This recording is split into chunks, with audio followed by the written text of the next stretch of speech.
कुछ प्रश्न अध्ययन करेंगे। जैसे दे रखा है 101वां प्रश्न, प्रकाश संश्लेषण के शुरुआत में प्रथम चरण कौन सा होता है। तो प्रकाश संश्लेषण के शुरुआत में प्रथम चरण कौन सा होता है, यह होता है प्रकाशीय ऊर्जा का अवशोषण कर क्लोरोफिल अणु के उत्तेजित अवस्था में जाना। कौन सा होता है, प्रकाशीय ऊर्जा का अवशोषित करके क्लोरोफिल अणु का उत्तेजित अवस्था में जाना। दूसरा है मैग्नीशियम रहित किंतु यूरिया की अधिकता वाली मृदा में पादप को उगाने में कौन सा लक्षण प्रयुक्त होता है। तो कौन सा होता है, पीली पत्तियां वाला है।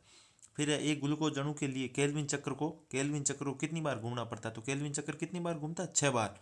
फिर है पादप में जिंक का अवशोषण किस रूप में होता है। तो जिंक किस रूप में होती है, Zn+2 के रूप में। इसके बाद में अगला है जेनेटिक इंजीनियरिंग में किस जीवाणु का सर्वाधिक उपयोग किया जाता है, किस जीवाणु का। तो जेनेटिक इंजीनियरिंग में कौन सा लेता है, एग्रोबैक्टीरियम का लिया जाता है। ठीक है। फिर अगला है CO2 के एक अणु के स्वांगीकरण के लिए कितनी ऊर्जा ATP व NADPH2 की आवश्यकता होगी। तो कितनी होती है, 3 ATP व 2 NADPH2। थर्ड ऑप्शन इसका करेक्ट हो जाएगा। फिर अगला है C4 पादपों में प्रथम CO2 ग्राही कौन सा एंजाइम लिया जाता है। C4 पादपों का पूछ रहा है, तो C4 में कौन सा हो जाए, पेप कार्बोक्सिलेयर हो जाएगा। और C3 में रुबिस्को। फिर है मेंडल के अनुसार निम्न में से कौन सा लक्षण प्रभावी होता है। मेंडल ने 7 लक्षण दिए थे, तो 7 में कौन सा प्रभावी होगा, फली का। तो फली में कौन सा होता है, हरा या जुड़ीदार बीज। बीज कौन से होंगे, गोल होंगे। कवच का रंग पुष्प की अगस्त स्थिति, तो इसमें हो जाएगा फली का हरा रंग हो जाएगा, जो इसमें प्रभावी लक्षण हो जाएगा। फिर अगला क्वेश्चन देख रहा है, यदि कैपिटल टी स्मॉल R का क्रॉस स्मॉल टी आर से करवाया जाए तो कितने प्रतिशत पादपों में लंबे व लाल पुरुष होंगे। तो कितने होंगे, 50-50 हो जाएगा, 1:1 होगा, आधा। फिर अगला है कौन सा सुमेलित होगा। पहला फोर्थ ऑप्शन दे रखा है टाइफाइड। तो टाइफाइड किससे होता है, साल्मोनेला टाइफी से। गोनेरिया किससे होता है, नाइजीरिया गोनेरिया से। ये भी गलत हो गया। फिर एड्स किससे होता है, HIV। फिर है सिप्लिस किससे होता है, ट्राइकोडर्मा पलेडियम से। बिल्कुल सही, पहला ऑप्शन इसका करेक्ट हो जाएगा। फिर अगला दे रखा है कौन सा सुमेलित है। तो दे रखा है ब्रेसिकेसी, सूरजमुखी, मालवेसी, कपास, पेपिलियसी, कत्था व लिलियसी, गेहूं। तो इसमें कौन सा सही जाएगा, इसमें सही जाएगा मालवेसी में। क्या होता है, कपास होता है। गुड़ल कपास और भिंडी किस में आती है, मालवेसी में। फिर अगला विक्रिया एंजाइम किस में नहीं पाए जाते। तो ये किस में नहीं होते, जीवाणु में नहीं होते। अरे सॉरी, विषाणु या वायरस में नहीं होते। जीवाणु और शैवाल कवक में ये पाए जाते हैं। अगला है जीव विषाणु या वायरस सजीव है क्योंकि ये सजीव क्यों है, विषाणु या वायरस क्योंकि ये क्या सजीव की कोशिका से बाहर मृत होगा, लेकिन जैसे ही परपोषी के भीतर प्रवेश करेगा तो जनन करेगा। तो इसका फर्स्ट ऑप्शन सही हो जाएगा। फिर है शीर्ष कलिका के कटने पर क्या प्रभाव होगा। शीर्ष कलिका से क्या होगी, अधिक पार्श्व कलिका बनेगी, इससे कहते हैं शीर्ष प्रभाविता। इसमें कौन सा हार्मोन काम करता है, ऑक्सीजन काम करता है, तो अधिक पार्श्व कलिका बनेगी। फल को पकने में कौन सा हार्मोन सहायक होता है, फल में कौन सा हो जाएगा, इथाइलिन। फिर 8 केंद्र की भ्रूणकोश 8 केंद्र की भ्रूणकोश में क्या होता है, 8 केंद्र की भ्रूणकोश में केवल एक बीजाणु, केवल द्विबीजाणु, केवल चतुर्थ बीजाणु, या कोई भी हो सकता है। इसमें उपरोक्त कोई भी हो सकता है। फिर अगला है सापेक्षिक जैव परिवर्तन RBE को हानि का किसका दुष्प्रभाव होता है। 117वें में हो जाएगा प्रदूषण का, ये ध्यान रखना। इसके बाद में फिर अगला क्वेश्चन 118वां, जलीय इकोसिस्टम में सबसे अधिक जैव भार किसके कारण होता है। जलीय इकोसिस्टम में सबसे अधिक जैव भार किसके कारण होता है, तो बेंथेटिक बुरी शैवाल के कारण, ध्यान रखना, तीसरा ऑप्शन। फिर है जियोकार्पिक फल होता है। जियोकार्पिक फल कौन सा होता है, तो जियोकार्पिक फल का उदाहरण क्या हो जाएगा, मूंगफली होती है, थर्ड ऑप्शन हो जाएगा जियोकार्पिक। द्विनिषेचन के समय भ्रूणपोष का निर्माण किससे होता है। द्विनिषेचन के समय भ्रूणपोष का निर्माण पूछ रहा है किससे होता है, तो इसमें क्या हो जाएंगे, 2 तो ध्रुवीय केंद्रक होंगे और एक नर युग्मक मिलेगा। फिर 3N का निर्माण होगा। ऐसी क्रिया जिसके द्वारा बीजोल जल के लिए पारगम्य हो जाता है। ऐसी क्रिया जिसके द्वारा बीजोल जल के लिए पारगम्य होता है, इसके उससे कहते हैं स्केरिफिकेशन, ध्यान रखना। जो NCERT में अलग से दे रखा है, जैसे पैरा एस्कॉर्बिक एसिड है। फिर कौन सा होता है, अलग अलग तरह के होते हैं जो बीज की ऊपरी सतह पर जमा कर देते हैं, जिससे बीज अंकुरण प्रभावित होता है। उसको हटाने की प्रक्रिया को क्या कहते हैं, स्केरिफिकेशन। अगला है मेमेलिया के बारे में क्या सही है। मेमेलिया, तो मेमेलिया में क्या होता है, प्लेटिपस अंडे देते हैं, बिल्कुल सही है। चमगादड़ में पूंछ होती है, ये गलत हो गया। हाथी ओविपेरस होता है, बिल्कुल गलत हो गया। इसमें डायफ्राम अनुपस्थित होता है, तो इसका फर्स्ट ऑप्शन हो जाएगा सही। निम्न में से कौन सा लक्षण सभी कोर्डेटा जंतुओं में नहीं पाया जाता। कोर्डेटा जंतु में कौन सा लक्षण नहीं पाया जाता है, 123वें में देखो, तो इसका हो जाएगा सभी कोर्डेटा जंतु में नहीं पाया जाता, डायफ्राम हो जाएगा। 123वें में 1 हो जाएगा।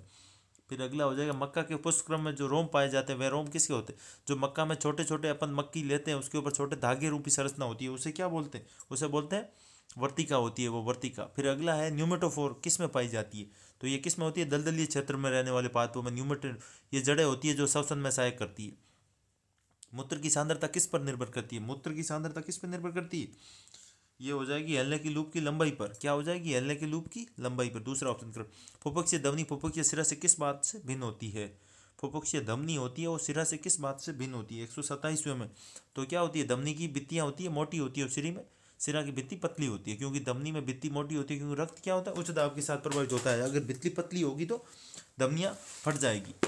फिर अगला है, उम्र के साथ साथ सिर के बाल भी कम हो जाते हैं, ये किस कारण होता है? ये किसके कारण होता है? रक्त प्रवाह के कम होने के कारण। कॉपर टी का क्या कार्य होती है? कॉपर टी क्या काम करती है? कॉपर टी करती है ब्लास्टोसिस या जो रोपण के काम होती है उसके विरुद्ध काम करती है, ध्यान रखना कॉपर टी।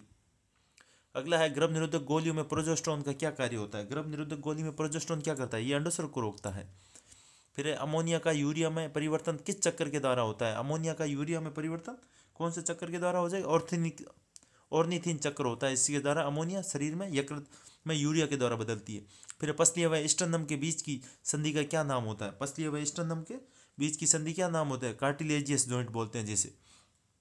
फिर करोटी से संबंधित होती है, जो करोटी के संबंधित होती है उस अस्थि का क्या नाम है? करोटी से संबंधित अस्थि। तो करोटी से संबंधित अस्थि कौन सी होती है? टेरिगोइड हो जाएगी। फिर मेलेटोनिन का स्राव कहाँ से होता है? तो मेलेटोनिन कहाँ से निकलेगा? पीनियल काय से। कहाँ से? पीनियल काय से। फिर एमएमएच किससे स्रावित होता है? एमएमएच किससे स्रावित होता है? तो ये हो जाएगा पीयूष ग्रंथि के मध्य भाग से। सेकंड ऑप्शन इसका करेक्ट हो जाएगा। फिर एक व्यक्ति के गर्म आलू खाता है तो उसके भोजन में उपस्थित रचक हो जाएंगे। एक व्यक्ति अगर गर्म आलू खा रहा है तो उसमें क्या हो जाएगा? तो उसके रचक में क्या होगा? इसमें क्या होगा? इसमें डीएनए है जिसका पाचन अग्नाशयी डीएनए से होगा, या लैक्टोज का पाचन नहीं स्टार्च, तो इसका हो जाएगा चौथा ऑप्शन। इसमें डीएनए है जिसका पाचन अग्नाशयी डीएनए से होता है। अग्नाशयी में क्या होते हैं? अग्नाशयी में पाचक रस निकलता है जिसके कारण उसमें पाचक एंजाइम होते हैं। फिर स्तनधारियों में दूध का पाचन किसके द्वारा होता है? तो दूध का पाचन किसके द्वारा होगा? रेनिन के द्वारा। मेढक की अस्थि को अगर तनु एचसीएल में रख दिया जाए तो क्या हो जाएगा? मेढक की अस्थि को एचसीएल में रखें क्या हो? लचीली हो जाएगी। एचसीएल क्या करता है? लचीली कर देगा। फिर मनुष्य की कौन सी बीमारी पशुओं के बेबाइन स्पंजिफोरम एन्सेफेलोसिस के समान होती है? कौन सी बीमारी होती है जो मनुष्य की? इसे क्या बोलते हैं? मनुष्य की कौन सी बीमारी जो पशुओं की बोबाइन स्पंजिफोरम एन्सेफेलोपैथी के समान होती है? कौन सी होती है? ये होती है जैकब क्रूसफेल्ट बीमारी होती है, जैकब क्रूसफेल्ट बीमारी। फिर इरिथ्रोब्लेट फिटलिस किसके कारण होता है? बहुत अच्छा क्वेश्चन है, इरिथ्रोब्लेट फिटलिस का पूछा गया है। तो इसमें क्या होता है? पॉजिटिव कौन सा होता है? आरएस पॉजिटिव मादा व आरएस नेगेटिव मादा और आरएस पॉजिटिव पिता होता है। इसमें ध्यान रखना, नर के कारण आरएच नेगेटिव मादा होगी और आरएच पॉजिटिव नर होगा। ध्यान रखना, पॉजिटिव पिता और मादा हो जाएगी नेगेटिव। ध्यान रखना। तंत्रिका आवेग के संचरण के समय एक्सोलीमा में विद्रुरता किस होती है? कैसे? तंत्रिका आवेग के संचरण में एक्सोलीमा में विध्रुवणता पूछिए, या विध्रुवणता किसके कारण होती है? बाहर सोडियम ज़्यादा और पोटेशियम, सोडियम ज़्यादा अंदर और बाहर पोटेशियम बाहर ज़्यादा होने के कारण। सेकंड ऑप्शन इसका करेक्ट हो जाएगा। ध्यान रखना, विध्रुवणता क्या होती है? सोडियम ज़्यादा होगा, अंदर सोडियम की मात्रा ज़्यादा होगी, बाहर किसकी मात्रा होगी? पोटेशियम की ज़्यादा, उससे होते हैं विध्रुवण। फिर श्वेत रुधिकाणु के लिए क्या सत्य है? श्वेत रुधिकाणु किससे बोलते हैं? WBC, white blood carpal. श्वेत रुधिकाणु के बारे में क्या सही हो जाएगा इसके बारे में?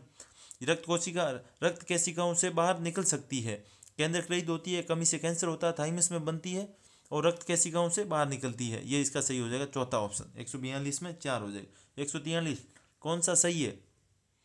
कौन सा? पसीना, ताप नियंत्रण, लार, भोजन के स्वाद का ज्ञान, सीबम, लैंगिक आकर्षण, उम्रस, जो उम्रस हड्डी होती है जो पक्षपात हो जाएगी। तो इसमें क्या सही हो जाएगा? पसीना क्या होता है? ताप नियंत्रण के कारण। उम्रस हाथ में होती है, पैर में फीमर होती है, पक्षपात में क्या होती है? फीमर। सीबस लैंगिक आकर्षण नहीं होता। सीबस में क्या निकलता है? जो निकलता है। और फिर लार, भोजन का स्वाद में, लार के पाचन में काम आती है। फिर स्तनधारियों में गंधयुक्त स्राव किस ग्रंथि का होता है? स्तनधारियों में गंधयुक्त स्राव कौन सी हो जाएगी? स्तनधारियों में गंधयुक्त स्राव, तो इसमें हो जाएगी गुदा ग्रंथिया के द्वारा। कौन सी? गुदा ग्रंथिया। 144 में हो जाएगा 3। फिर अगला है, सरल उपकला का कौन सा गुण होता है? कोशिका है सरल उपकला में क्या हो जाएगी? नियमित स्तर बनाएगी। कौन सा बनाएगी? नियमित स्तर। सेकंड ऑप्शन इसका करेक्ट हो जाएगा। फिर अगला क्वेश्चन देखो, आँख की रोडोप्सिन की कमी होने पर क्या खाना चाहिए? रोडोप्सिन की कमी होने पे क्या खाना चाहिए? आँख में रोडोप्सिन में विटामिन ए मिलता है, और विटामिन ए किस में होता है? गाजर में। 146 में हो जाएगा फर्स्ट ऑप्शन। फिर एंजाइमेटिक क्रिया में फीडबैक इनहिबिशन के लिए कौन सा कारक जिम्मेदार होता है? फीडबैक इनहिबिशन क्या हो जाएगा इसमें? अंतिम उत्पाद हो जाएगा। जो अंतिम उत्पाद ज़्यादा बन गया तो अभिकारक को बोलेगा कि उत्पाद कम बना है, अभिक्रिया पश्चिम दिशा में चली जाएगी, अग्र दिशा से। फिर विषाणु या विषाणु वायरस या विषाणु संक्रमण के दौरान परपोषी में बनने वाले प्रोटीन कौन सा होता है? वायरस या विषाणु संक्रमण के दौरान परपोषी में बनने वाला प्रोटीन कौन सा होता है? तो कौन सा होगा? इंटरफेरोन हो गया। कौन सा होगा? इंटरफेरोन। फिर अगला, आयन का ऐसा गमन जो सांद्रता प्रवणता के विपरीत होता है उसे क्या कहते हैं? सांद्रता प्रवण सक्रिय परिवहन होगा, सांद्रता की दिशा में होगा, विसरण कहलाएगा। मानव में कौन सा अवशोषी अंग नहीं है, ये पूछा गया है इसमें, तो कौन सा नहीं हो जाएगा? नाखून। ध्यान रखना, ये कुछ क्वेश्चन है इसमें दे रखे हैं अलग अलग तरह के। 50% हमने अध्ययन किए, पूरी फुल एनसीईआरटी सिलेबस के हैं। कुछ क्वेश्चन 1-2 क्वेश्चन एनसीईआरटी से बाहर से हैं, बाकी सब अंदर से दे रखे हैं।